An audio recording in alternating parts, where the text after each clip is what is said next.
ongoing thing. Ya, halo teman-teman, kembali lagi dengan saya di channel sederhana ini ya. Di kesempatan kali ini saya akan berbagi cara ataupun tutorial bagaimana sih cara membeli tiket online ataupun memesan tiket online kapal Merak Bakauheni ataupun sebaliknya. Video sebelumnya sudah pernah saya bahas untuk tutorial ini, namun di aplikasi verisinya belum lengkap ya. Contoh aja di metode pembayarannya ya, aplikasi sebelumnya yang di versi 2020-nya mungkin metode pembayaran hanya 3 metode pembayaran, dan di aplikasi 2021 ini sudah mengalami perubahan, yaitu menggunakan pembayaran yang lebih banyak lagi ya. Bagaimana sih caranya? Simak baik-baik. Cara yang pertama, kalian harus mendownload aplikasi verisi di Play Store ya. Lalu install. Setelah install, maka kalian akan memasukkan akun kalian atau membuat akun baru kalian. Nah, seperti ini dashboard utamanya ya. Dan di sini saya sudah memasukkan akun saya sendiri. Dan cara yang pertama, kita ada yang dari Bakauheni misalnya, kita dari Lampung dan mau ke Merak, maka pelabuhan awal kita tulis Bakauheni ya. Lalu pelabuhan kedua kita klik Merak. Nah, untuk kelas layanan, misalnya kalian untuk reguler ataupun ekspres. Nah, untuk ekspres ini yaitu dengan kapal eksekutif ya. Untuk reguler dengan kapal biasa seperti biasa dari dermaga 1 sampai dermaga 7. Dan untuk eksekutif yaitu dermaganya beda sendiri ya. Nah, misal kita mau ekspres dan pilih jenis layanan ya atau pengguna jasa. Di sini ada penumpang dan kendaraan.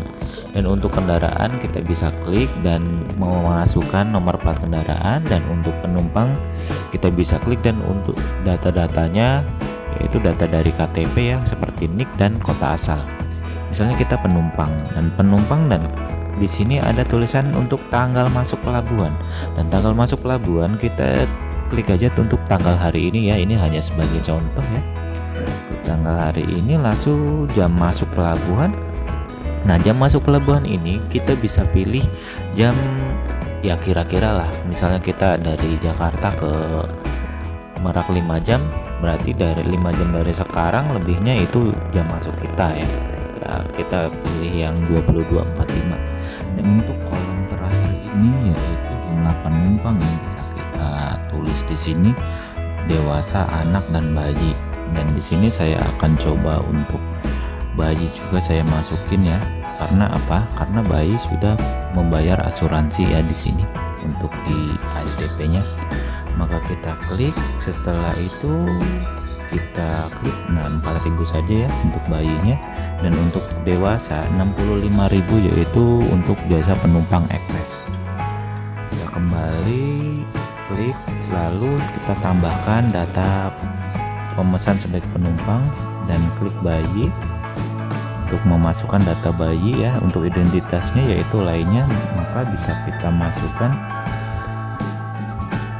tanggal lahir bayi tersebut.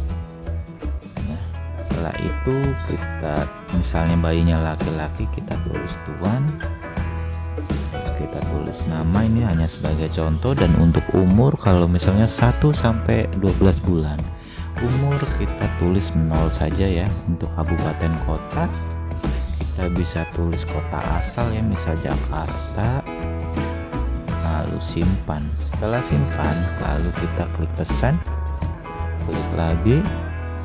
Dan setelah itu maka akan ditampilkan untuk konfirmasi pembayaran ya, seperti ini, yaitu batas waktunya 1 jam ataupun 60 menit. Setelah itu maka kita bayar. Kita tunggu.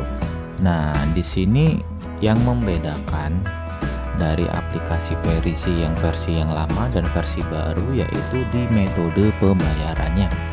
Di versi lama metode pembayarannya belum selengkap di versi baru ini. Contoh aja kayak untuk virtual akun bank ya. Ini di metode ini virtual akun bank banyak sekali di sini kayak Bank Mandiri, BRI, BNI, BCA yang umumnya orang-orang mempunyai bank tersebut. Jadi lebih gampang sekali untuk pembayarannya.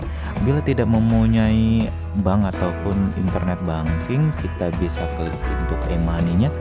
E-money bisa kita pakai link aja, OVO, bahkan Shopee Pay sudah ada. Dan untuk pembayaran instan yaitu Permatanet. Nah, di sini saya akan coba untuk membayar dengan metode pembayaran BCA virtual akun. Nah, di sini muncul nomor virtual akun, lalu kita bisa ke ATM BCA ataupun internet banking BCA ya. Kita tulis virtual akunnya, maka virtual akun ini ataupun kode pembayaran ini maka otomatis akan terverifikasi kalau data pemesan akan terverifikasi, misalnya pembayaran penyeberangan Bakauheni Merak, contoh aja seperti itu, ada nama kalian di situ. Dan setelah pembayaran terkonfirmasi, maka email akan masuk ya. Email tiket ini seperti ini contohnya dengan format PDF, dia akan masuk ke email kita. Dan di situ ada kode QR code ya. Nah, kode QR code ini penting sekali untuk mencetak tiket kita. Nah, pastinya tiket kita cetak sebelum jadwal ataupun keberangkatan ya, sebelum jadwal keberangkatan ataupun deadline jadwal keberangkatan. Dan tadi kan kita pasang di jam 22.45, maka sebelum itu kita harus mencetak tiket tersebut ya. Setelah mencetak tiket tersebut di petugas, kalau penumpang itu ada loketnya untuk nyetak tiket, kita tunjukkan ke petugas, nanti akan di-scanin kok. Dan untuk pengendara juga nanti akan di-scanin juga di loket tiketnya. Setelah tiket di-scan, kita mendapatkan dua tiket, yaitu tiket A dan tiket B. Dan untuk tiket A untuk petugas yang berjaga di boarding pass ya. Dan tiket B itu untuk kita ataupun pegangan kita sebagai asuransi kita di kapal. Sangat mudah bukan? Mungkin cukup sekian tutorial ataupun caranya. Semoga bermanfaat dan membantu. Sekian dari saya ucapkan terima kasih.